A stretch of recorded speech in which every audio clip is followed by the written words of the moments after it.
Hello again, everybody. Les East with Brian Allee-Walsh, NewOrleans.com. It's Wednesday out at Saints camp, and let's quickly bring you up to date on the injury list. It's not a big one to speak of, but let's just walk us through the key points here, if you would. Well, I guess the main things, as far as stuff changing, Tracy Porter practiced fully today, so that's a sign that he might be able to return this week after having knee surgery earlier in the year. And running back Chris Ivory, who suffered a concussion, mild concussion, in Sunday night's game against Pittsburgh, also practiced fully. So that was encouraging news, as Sean Payton would say. Reggie Bush, Pierre Thomas did not practice once again. It appears very unlikely they would be able to play this week. And then also one thing of note is Garrett Hartley, who hurt his ankle trying to recover a fumble on a kickoff the other night, was held out of practice today, but that was more precaution than anything. Sean Payton said he's confident Hartley will kick at Carolina on Sunday, though they may have Thomas Morstead come back and do the kickoffs. And then a thing of interest that we found during Sean Payton's press conference, Les, was that he talked openly of the possibility of the interest, I should say, this team's interest in Randy Moss in the event that he would slide through to waivers. And the Saints pick at 22nd, according to the waiver wire today.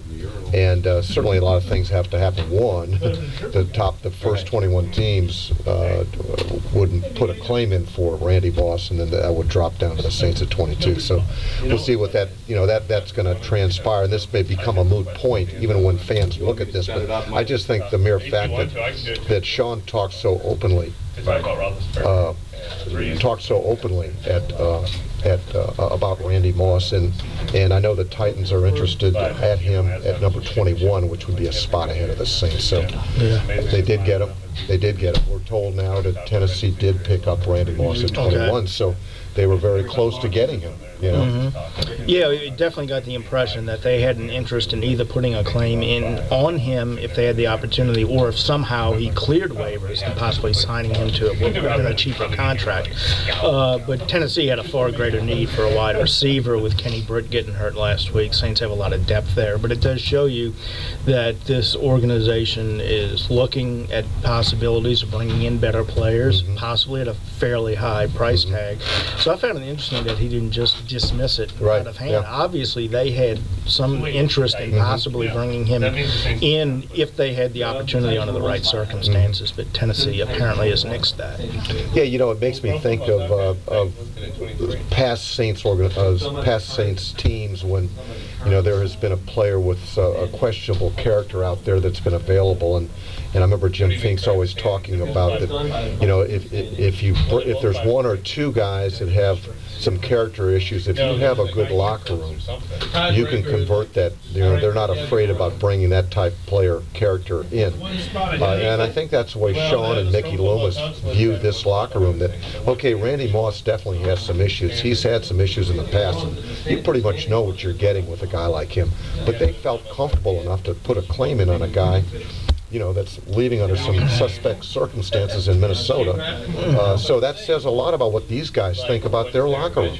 And also they talked to some guys who have been teammates of his. I'm guessing Heath Evans was one of those guys, and some guys in New England, you know, who knew Randy up close, and apparently the reviews from them were very favorable, that they thought he was a good teammate. Drew Brees was asked about him. He's never played with him, but he said, you know, as good as our receivers are, you have to look at a guy like that. And so I think they did their homework, and nothing scared them off. So it is interesting that they appeared ready to perhaps pull the trigger if they'd had the opportunity, which, you know, is something you might want to keep in the back of your mind if a similar situation were to pop up later in the year. Yeah, I found it to be the most intriguing part of today, to be perfectly honest with you. They're kind of the Randy Moss sweepstakes, if you will. So, but obviously it's a moot point. The Titans grabbed him at 21, one spot ahead of the Saints. So perhaps it's something that we should ponder as the season goes on. And it does show they have a willingness to try to improve whatever the stakes are, whether it be a guy with a high salary or a guy with some questionable character issues. You know, there's no doubt Randy Moss can play when he puts his heart and soul to it.